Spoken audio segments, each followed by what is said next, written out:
Çfarë vesha këtë javë si mësuese në Angli?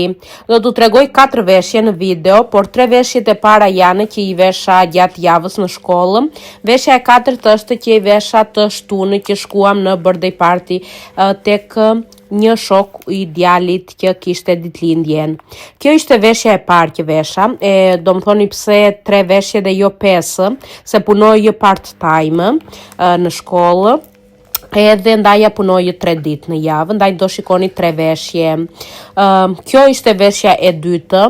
Këtë javë ka bërë shumë ftohtë këtu në Angli, edhe ndaj përpiqesha që të merrja palltot e mëdha me vete, sado që brenda në shkollë është okej, por disa herë mërdhi kanë ftohtë edhe brenda në shkollë, ndaja edhe i hedh krave të paktën. Se vetëm një pullover çotë të bëjo njerëz edhe një këmishë. Po, këto ishin 3 veshjet e para, siç e patë, edhe pastaj veshje 4 që do shikoni tani, ishte që shkoam në birthday party, siç u thash, do bënej në fush futbolli, ndaj edhe duhet isha sa më lehtë edhe sa më rehatshëm. Në fund lojtëm edhe futboll me fëmijët, prindrit kundra fëmijëve, edhe fituam, po fituam. Ciao ciao.